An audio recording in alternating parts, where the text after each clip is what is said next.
ચલો દાખલા નંબર 5 છે હવે, બરોબર? આની અંદર જે વ્યવહાર આવી ગયેલા છે ને એવું નથી કરાવતો, બરોબર? એ નવા વ્યવહાર છે એવું કરાવું છું. દાખલા તરીકે પહેલો વ્યવહાર એ આવી ગયો આગળ ચોથામાં, બરોબર? પહેલો જ છે, એના માટે બે રીતે છોડી દો. પછી બીજો વ્યવહાર, બરોબર? પૂજાનો ખર્ચ થયો.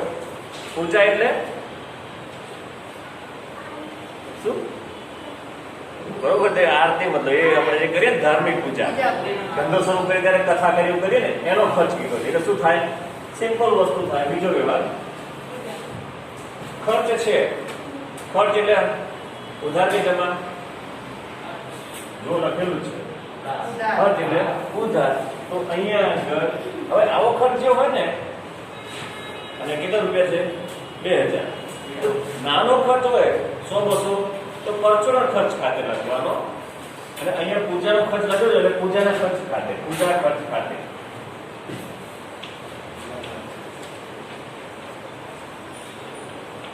ખર્ચ થયો એટલે રોકડ આવી કે ગઈ? ગઈ.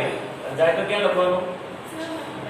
માલ મિલકત રોકડ ખાતે. અને અહીંયા આગળ હમણાં શું લખ્યું હતું? પૂજાનો ખર્ચ થયો. પૂજા ખર્ચ થયો ટૂંકમાં લખ્યું ચાલશે. અહીંયા આગળ રોકડ જાય છે.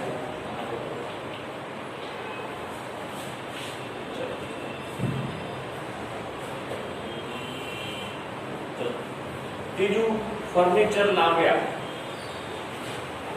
આગળ જો કમ્પ્યુટર લાવ્યા હતું, કમ્પ્યુટર ખરીદ્યું, એના જેવું છે. ખ્યાલ આવ્યો? એટલે જવા દઉં છું. બે રીતે છોડી દો. શું? ફર્નિચર લાવ્યા. ત્રીજું અંગત ફર્નિચર છે.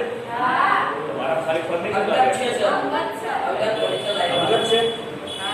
ચલો મારામાં નથી લખાયો પછી. ચલો સમજાવી દો. હવે અંગત ફર્નિચર છે, બરોબર? અહીંયા ધ્યાન. ફર્નિચર ધંધામાં આવે છે.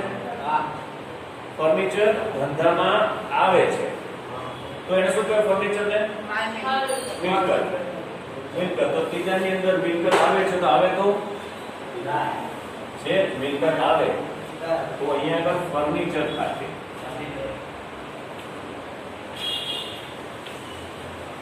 બરોબર. હવે મેં કીધું કે અંગત ફર્નિચર કોનું હોય? ધંધાનો માલિક કોણ છે? ગણેશ. ગણેશ અંગત એટલે ગણેશનું. તો ગણેશના ઘરે ફર્નિચર પડ્યું હશે, ટેબલ હશે, માની લઈએ તો એ ધંધામાં લાવ્યો.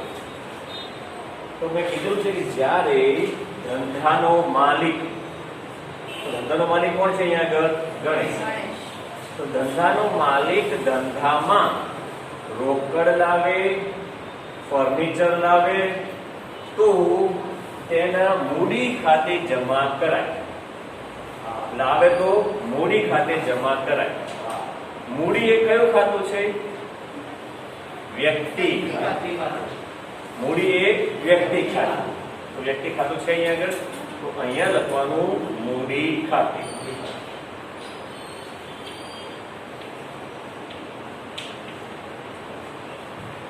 બરોબર. અને અહીંયા આગળ ફર્નિચર આવે છે.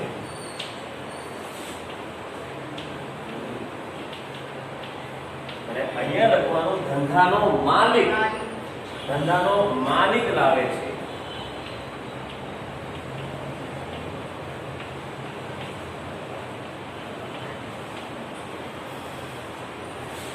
બરોબર. ફરી યાદ રાખી લેજો, ધંધાનો માલિક ધંધામાં કોઈ પણ વસ્તુ લાવે તો મૂડી ખાતું જમા કરવાનું. મૂડી ખાતું એટલે વ્યક્તિનું ખાતું. બરોબર. એના પછી સ્ટેટ બેંક ઓફ ઇન્ડિયામાં ભર્યા 30,000 સ્ટેટ બેંક ઓફ ઇન્ડિયામાં ભરે. એનો મતલબ શું થયું? જો આગળ ત્રીજો વ્યવહાર, ચોથામાં ત્રીજો વ્યવહાર આના જેવો છે. બરોબર. એ નામ આપેલું છે, પેલામાં નામ નતું આપ્યું બેંકનું, એના જેવો વ્યવહાર થયો છે. એટલે નથી કરાવતો તો ચોથો નહીં પાંચમો કરાવું છું. પાંચમો બે લીટી છોડી દેજો ચોથા માટે કઈ છોડો વાંધો નહીં. પાંચમો વ્યવહાર 30,000 પત્ની પાસેથી લોન લીધી. પત્ની પાસેથી 30,000 ની લોન લીધી. લોન લઈ એટલે ઉછીના પૈસા લીધા એટલે પૈસા આયા ધંધામાં. શું આવ્યું? પૈસા બરાબર રોકડ આવે તો ઉધાર. ક્યાં લખીશું? રોકડ આવે તો ક્યાં લખવાનું? હા, માલ મિલકત. તો અહીંયા આગળ ચોથું રોકડ ખાતે ઉધાર. રોકડ ખાતે માલ મિલકત. હા, પાંચમું બરોબર. હવે સમજીએ. પત્નીએ આપણને લોન આપી છે તો પત્ની કોણ છે? વ્યક્તિ. પત્ની વ્યક્તિ છે. એ આપણને લાભ આપનાર છે કે લેનાર છે? આપનારનું ખાતું જમા થાય. તો અહીંયા આગળ લખવાનું પત્નીની લોન ખાતે.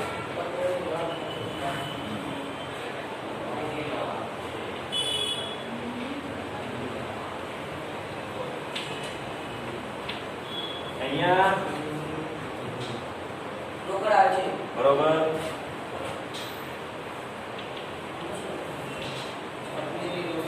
હા, અહીંયા પત્ની પાસેથી લોન અથવા પત્ની લોન આપનાર છે. પત્ની લોન આપનાર છે.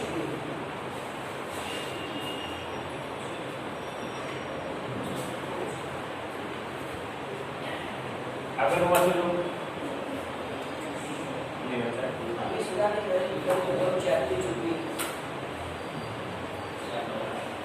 ચલો છઠ્ઠો આયા. હા, હવે જો 20,000 ની ખરીદી કરી, રકમ ચેક થી ચૂકવી. ખરીદી કરી એટલે માલ આવે કે જાય? આવે. ખરીદી એટલે માલ આવે. તો આવે તો માલ આવે તો ક્યાં લખીશું? માર્કેટ મિલકત ખાતે. છઠ્ઠો છે ને, તો અહીંયા લખીશું ખરીદ ખાતે.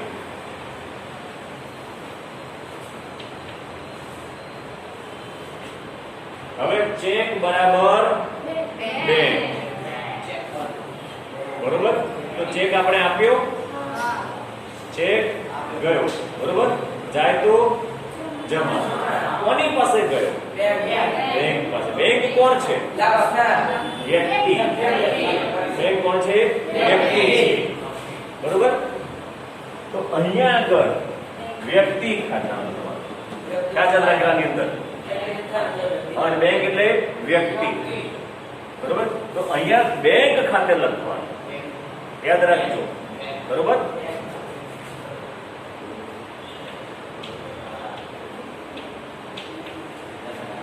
અહીંયા આગળ માલ આવે છે. અહીંયા બેંક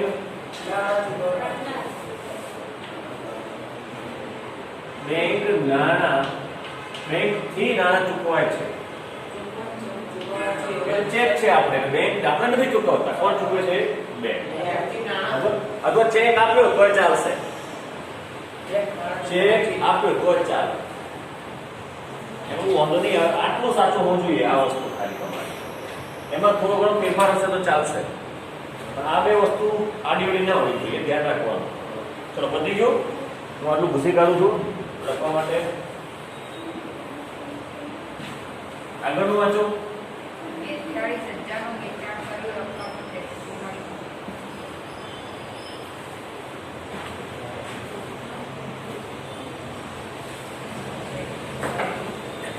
કયું આયા? હા, ચલો કોણ કે છે? 42,000 નું વેચાણ કર્યું, રકમ ચેક થી મળી. વેચાણ કર્યું, માલ જાય તો ક્યાં લખીશું? જમામાં. માલ મિલકતમાં કયા ખાતે લખવાનું?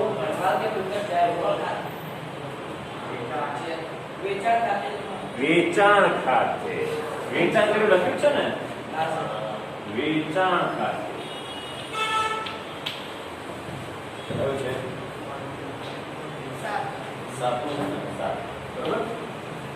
વેચાણ કર્યું એક વસ્તુ ખબર. હવે શું કર્યું બીજું? સંજય વેચાણ કર્યું છે ચેક થી.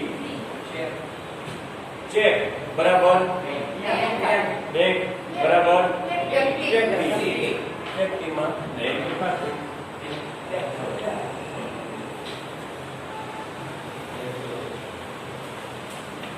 ચલો હવે અહીંયા ના આ ઉધારમાં ચેક થી નાણાં મળ્યા.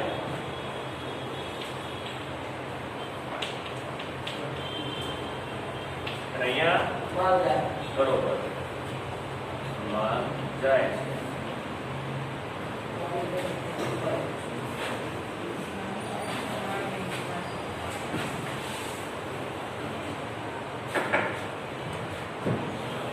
થઈ ગયું.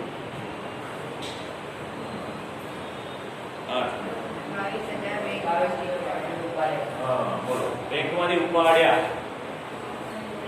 એટલે બેંકમાંથી પૈસા ઉપાડીએ છીએ આપણે. શું થાય?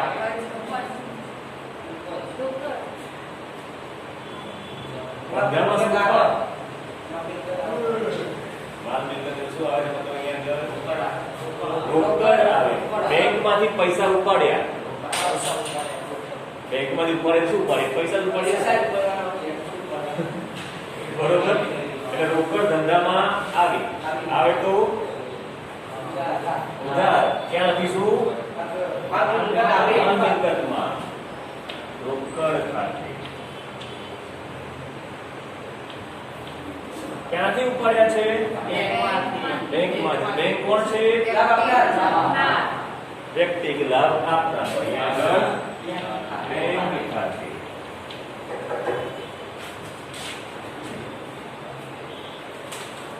અહીંયા શું લખીશું? રોકડ આવે છે. અને અહીંયા લખવાનું બેંક રોકડ આપનાર છે.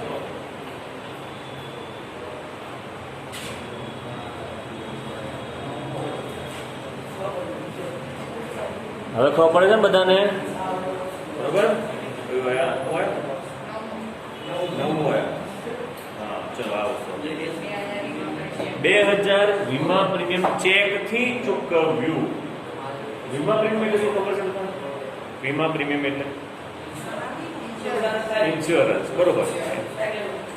ચૂકવ્યું પૈસા આપ્યા. ખર્ચ કે એનું નામ શું? ખર્ચનું વીમો એટલે કે વીમા પ્રીમિયમ. ખર્ચ કે નુકસાન ક્યાં આવશે? અહીંયા આવશે ને ઉધાર અસરમાં. તો અહીંયા બોલો વીમા પ્રીમિયમ ખાતે.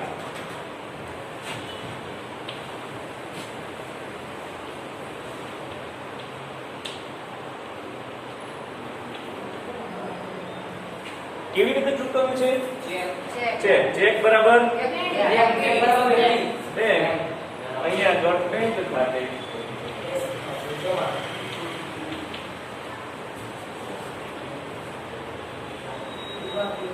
વીમા પ્રીમિયમ ખર્ચ છે.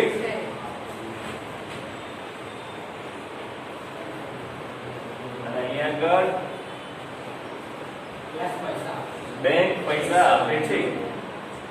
બેંક રોકડ આપે છે. આપણને કોને આપે છે? LIC ને.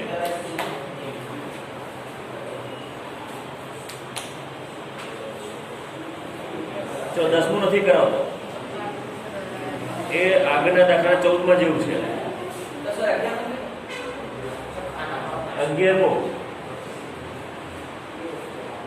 11મો નથી કરાવતો. શું આવશે 11માં? બોલો જો.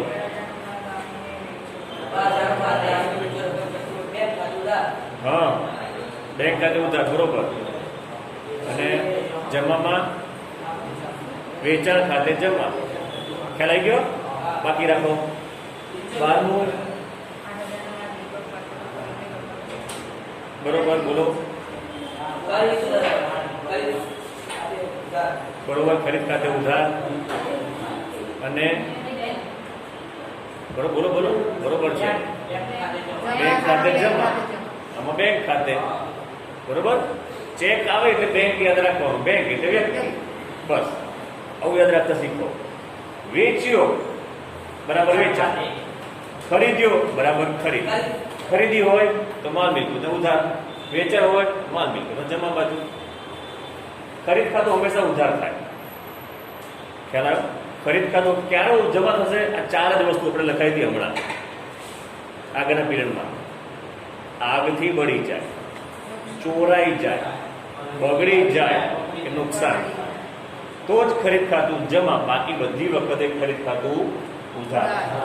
અને યાદ રાખજો, વેચાણ ખાતું તો કાયમ જમા થાય. માલ વેચીએ એટલે વેચાણ ખાતું હંમેશા જમા કરી દેવાનું, બરોબર. અને મિલકત આવે, ફર્નિચર, કોમ્પ્યુટર, તિજોરી, ટેબલ, એ બધી મિલકત કહેવાય, એ હંમેશા ઉધાર. ત્યારે ફર્નિચર ખરીદ્યું તો ખરીદ ખાતે નહીં લખવાનું, પણ ફર્નિચર.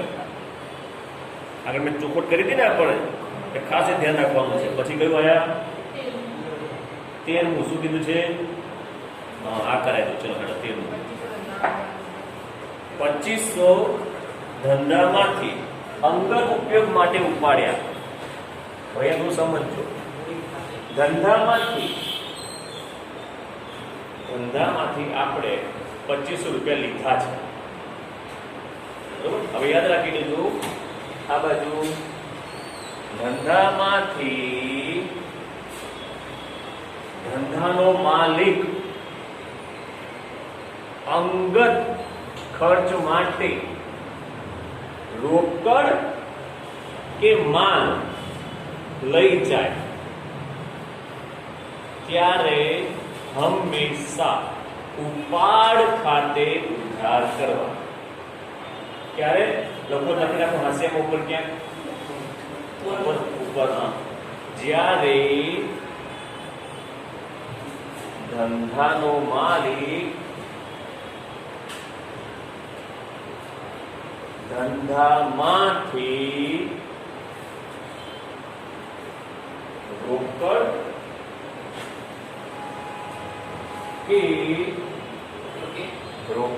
કે માલ મિલકત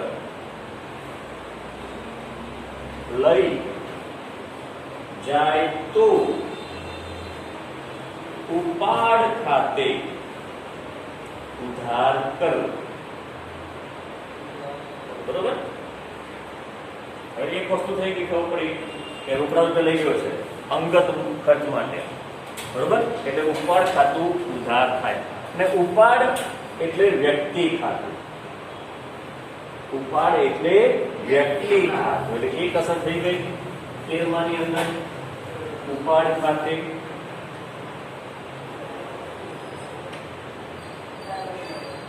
બરોબર. શું લઈ ગયો છે? અંગત ઉપાડે એટલું જ કીધું છે, એટલે શું લઈ ગયો હોય? રોકડ. રોકડ ધંધામાંથી જાય તો જમા. રોકડ બરાબર માલ મિલકત, અહીંયા લખો રોકડ.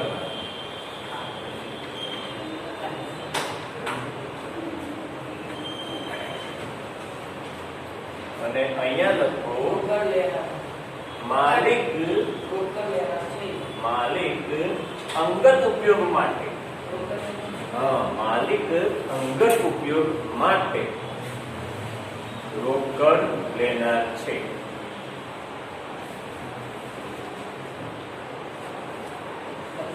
અને છેલ્લામાં રોકડ જાય છે.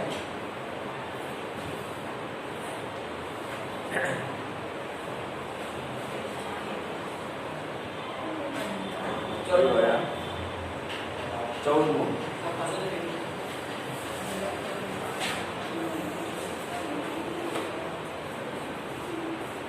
વાંચો 14મું વાંચો જો. અંગત વપરાશ માટે માલ લઈ ગયો. શું આવશે?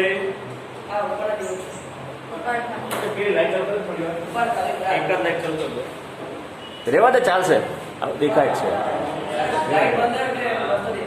બરોબર. હા